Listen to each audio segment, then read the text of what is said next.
I've added a head alignment meter, for lack of a better term, to my Universal QIC reader.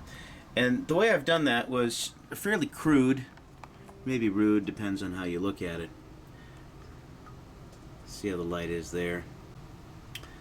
I've epoxied the head of a safety pin to the bracket that holds the head. And I was very careful not to interfere with any of the anything close to the head itself. So it's just epoxied onto the bracket itself. Now, yes, there is some fine adjustment screws there that I've also epoxied over. But that's okay because I don't intend to change them at all. I haven't changed them from their factory settings, nor do I want to.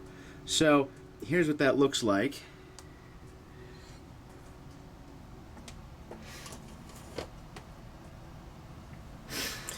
When the tape is out, the pin is just out in the air here. But when a tape goes in, the head, of course, goes in towards the where the tape cassette is, and the needle, which is just the safety pin, comes up to this this gauge here, which is really just a metric tape measure, and literally is tape. And I've just created this little platform right here that just holds the paper up, and I've taped that to it so that we can see exactly how much the head is moving up and down. So really there's nothing on this. This thing is just out there in the air, and it works pretty well. So let's see exactly how much the head actually moves in millimeters, because that's what the scale is, millimeters, based on when it moves from track to track. This doesn't tell us how wide the tracks are, it just tells us how far the head moves between tracks. So let's have a look at that in action. And again, I'll show what that looks like from above. When we have the tape out, it just hangs out there in the air, and then when we have the tape in, there it is, just like that. So let's look at that in action. Alright, so I've arranged the camera so that it should be pretty much straight on to the tape here, to the scale.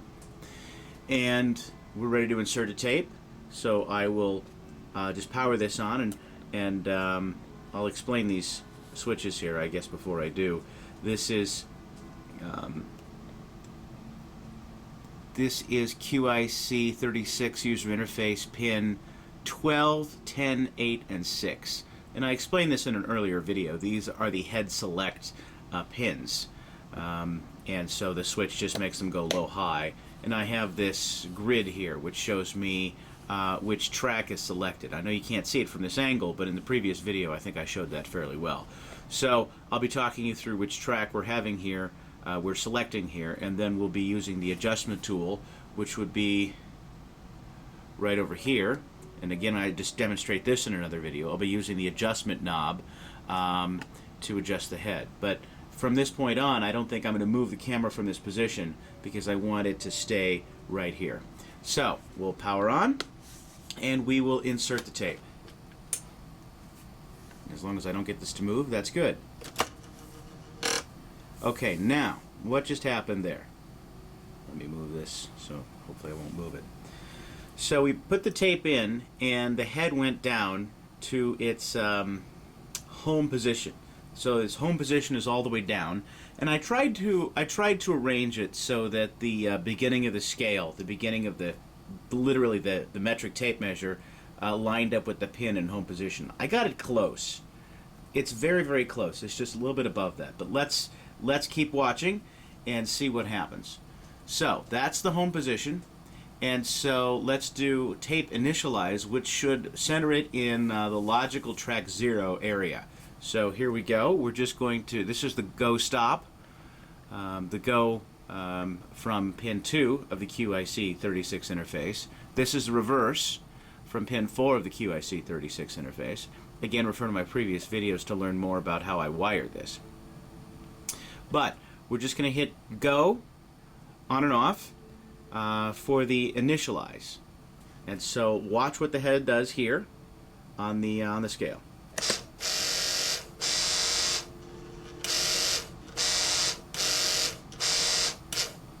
All right, so it basically just moved to what it should be track 0.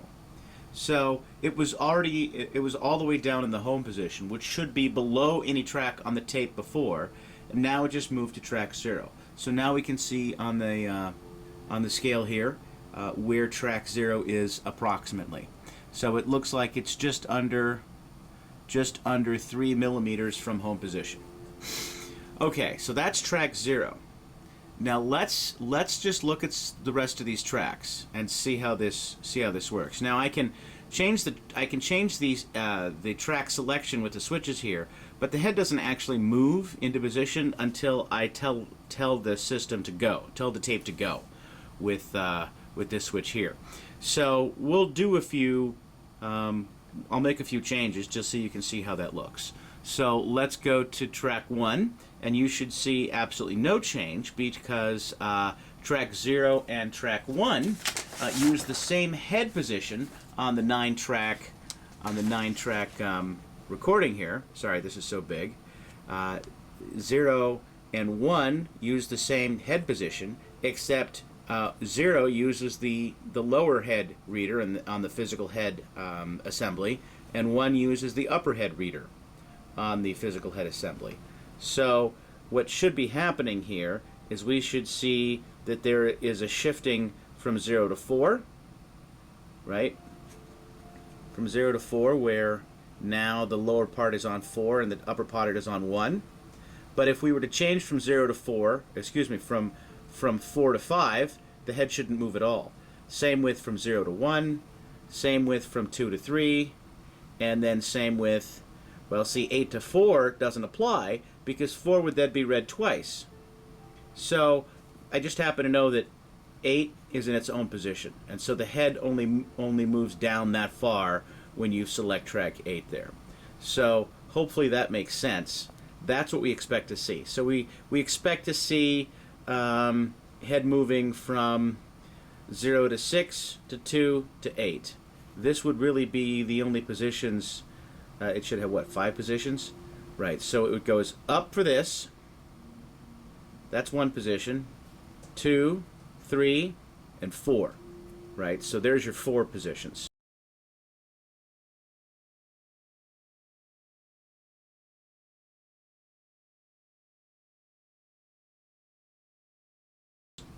And again, tracks 0 and 1 are read. Make sure I get my fingers right there. Track 0 and 1 are read in the track 0 position. Track 4 and 5 are read in the track 4 position. Track 6 and 7 are read in the track 6 and 7 position. Tracks 2 and 3 are read in this position, and then track 8 is read in this position. And there is no corresponding upper head selection for that position. I guess just because it logically already knows that that's the position that he uses for that. It uses the lower head, the lower reader in the head assembly for 4, never the upper one. I don't know much more about the circuitry, but this is logically what I figured out. So let's see if that's actually what we see on the indicator here. So it should go up if I change it from 0 to 4. So I'm going to select track 4, and track 4 is flipping this switch up here. And let's watch here. Right here, what happens? Did you see it? Let's make it go back down. See, it went back down to 0. Now up to 4. Now back down to 0. Now I mentioned that track 0 to 1 shouldn't move at all. Let's verify that. This is a switch for track 1. All of them down are 0, by the way. This is the switch for track 1. So let's observe that it doesn't move. And it didn't move. Okay. So again, up should be 4. So let's move it up. That moved up. Did you see that? That much? It was not quite a millimeter, was it? It's hard to tell because I'm not right on that. This is just below 3 millimeters. That's just above 3 millimeters. It does not look like a full millimeter. It looks a little bit less than. And I know my measuring is crude here, but this is the best I was able to come up with so far. Okay, so let's try 4. Right now it's in the 4 position, and I said that 4 and 5 should require no movement whatsoever. So that's 4, this is 5, and it didn't require any movement. Very good. Now if we go to 6, it should go down past 0, down to 6. So it should actually move down 2 positions when we go to 6. And it did. And it moved down about 1.5 millimeters. Let's watch it go back. Oh, that was to 0, excuse me. That's up to track 4. So that's 4. That looks like it's just above 3 millimeters there. We're going to go down to 6. So now it's moved down to nearly exactly 2 millimeters. So I moved it down 2 tracks. We'll go back to 0. Up to 4. Down to 0. And now down to 6. Okay? And so 2 should be below that. So I'm going to change to 2 here. And that moved down, looks like about half of a millimeter. And then 8 should be below that. And it is. So the difference between 8 and 2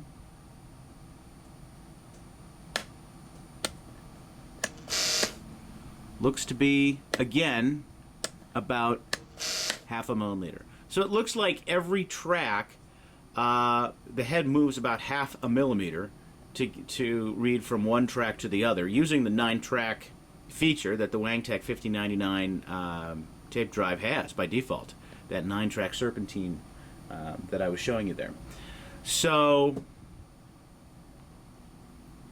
that's the range of motion. So it would stand to reason that the track width for what this tape, what the 9-track setting on this tape drive was designed to read and write, has a track width that would be certainly no more than half a millimeter, probably a little bit less, because there needs to be some space between tracks.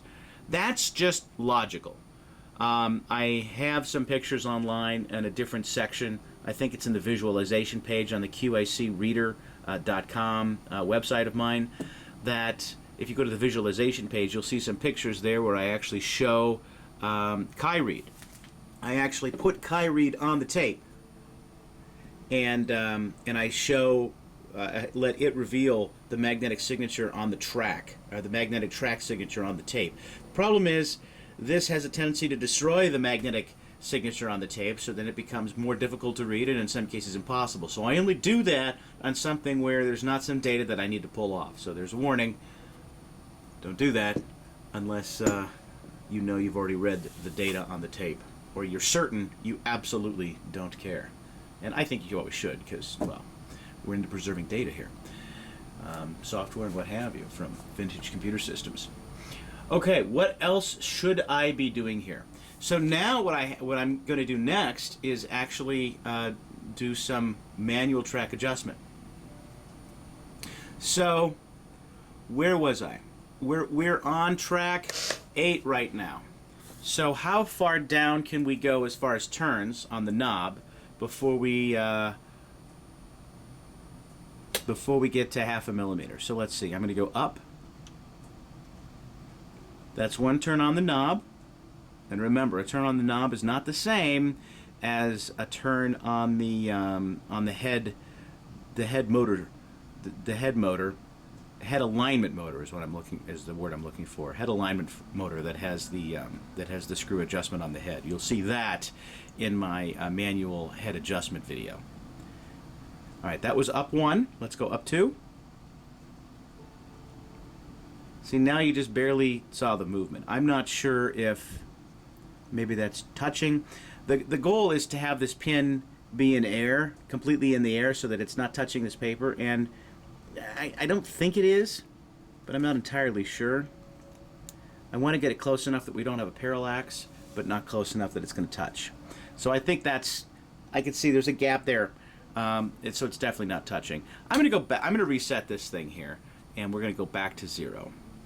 And the way I'm going to do that is I'm going to power off, and I'm going to power back on, and it's going to go down to home position. Now watch, we were at track 8. I think I moved up 2 turns of the knob, so we're going to go down to home position. It should go down almost a millimeter, because it should go almost down to the first line there on the scale.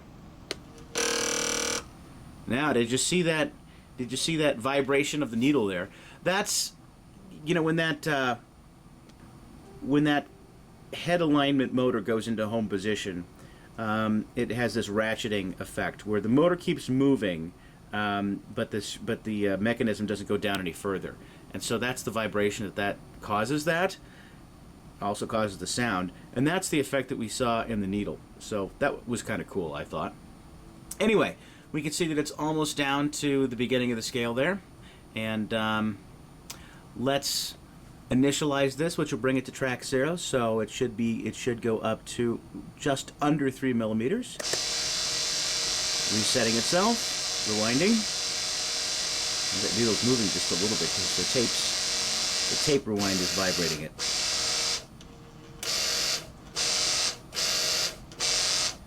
Just under 3 millimeters. There it is. Okay. So I'm going to get in closer on this now. Alright, so we are on track 0. I think with this close up again, I'm going to do this one more time. I'm going to power off, power back on. It should go to home position.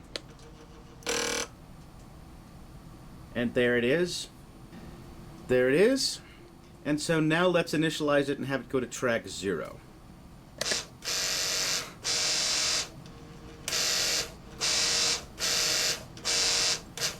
Alright, so it's just under 3 millimeters. And now let's go through that same exercise again. I'm going to go up to track 4. So I'll move that much. Back down to track 0. I'm going to go down to track 6.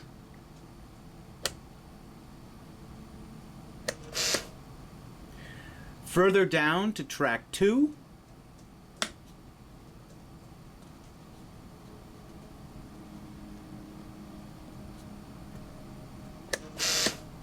And then all the way down to track 8. So now we saw the full range of the head. I'm going to go back up to 4. So this time I'm going to go from 8 to 4, back to 8 again. So let's see. That's 8. That should be 4.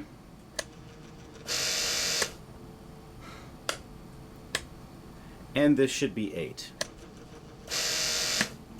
So it looks like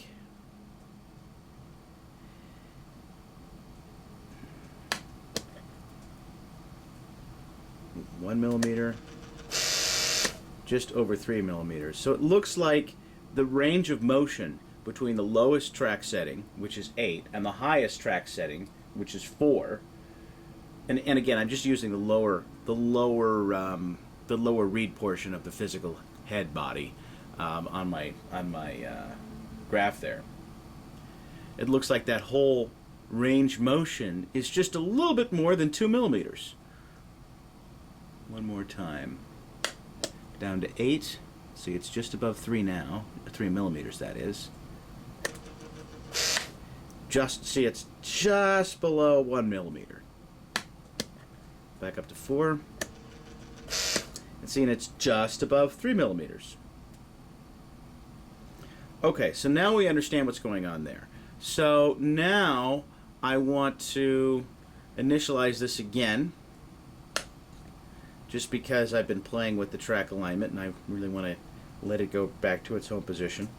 So I will power off, power back on, and initialize.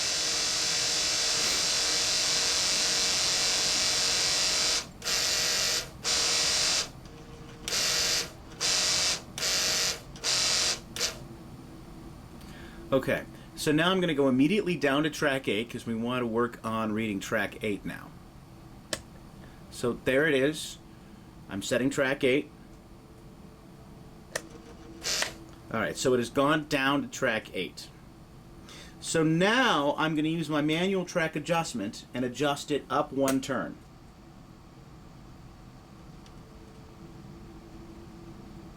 That was 1 turn. So now it seems to be absolutely right on the 1 millimeter mark. I'm going to go up another turn. That was 2 turns. Now you can see it's just ever so slightly above the 1 millimeter mark. Let's go up 3 turns.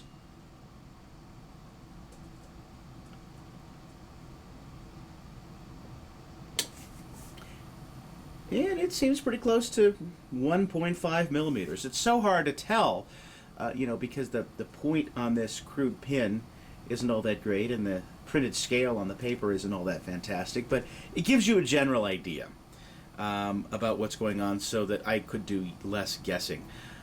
And I suppose I should point out that one of the reasons I went through this trouble is I really wanted to see if, after I selected a track with the switches, and then I manually moved the head using my custom my custom adjustment device, if the head ever decided to reposition itself, or if it always moved on from there. In other words, if I turned it 2 turns up, then every track it moved to from there on was 2 turns up. And I did verify that every track it moved to from there on was so many turns up or so many turns down from the adjustment. So it doesn't recenter itself unless you make it go through the whole reset, which means a power off or take the tape out and put the tape back in, goes to the home position, and then finds logical track 0 position. So that's how this is working. So what I'm going to do now is I'm actually going to read a tape on track 8 with 1 turn up and then another read with 1 turn down. So let's look at what that's going to look like. I'll read the tape off camera, but I'm going to demonstrate those positions right here. All right. So I'm going to go back to track 0 now. No, I shouldn't go back to track 0 because I've really adjusted this thing. And also I think I kind of got it stuck. Sometimes with my manual track adjustment, maybe I get it like between magnets or something, the motor between magnets, because sometimes it just gets stuck. Like now. I'm going to reset this power here. See, it didn't move. It shook, but it didn't move. So let's see what I can do here. Break it loose. Oh, it did move. See, if I don't hear that, I know that somehow I've made the motor get stuck. And it seems that the way I've designed this wiring, that my knob will move it, and my knob, the knob that I installed, puts a higher voltage to the motor coil windings than I think the circuitry does. I'm putting a full 12 volts to the circuit, to each of the magnetic coil windings. So it provides greater force. I don't know if that contributes to it getting, me occasionally getting it stuck, but the knob always does move it with the circuit that I've designed, and I have observed that. Just keep turning it down now. So what that means is once I find a track, I usually let the tape find the track on its own and then adjust from there. And then if I want to read another track, I go through the entire reset process that I've shown you, so that I don't get it in the stuck position, and then it has difficulty moving itself from one track to the next. I hope that makes sense. I know I'm having difficulty explaining this, but that's my attempt anyway. So I'll reset this whole thing. There it is, home position. Home position, and then we'll go to logical track. Whoops. I don't know why I turned that off. We'll go to logical track 0.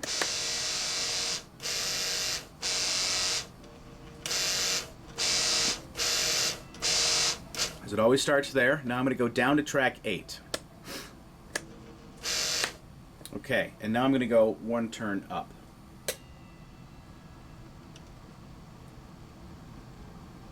And that was it. 1 turn up. And I'm going to read the track.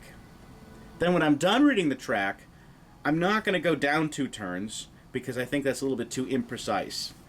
I'm going to reset the device like this again. Power off, power on. Let it go to logical track 0.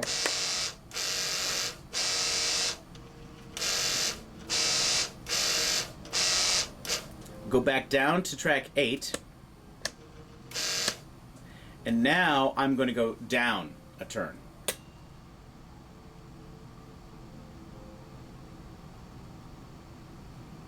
Just like that. And that's how I'm going to read these 2 tracks.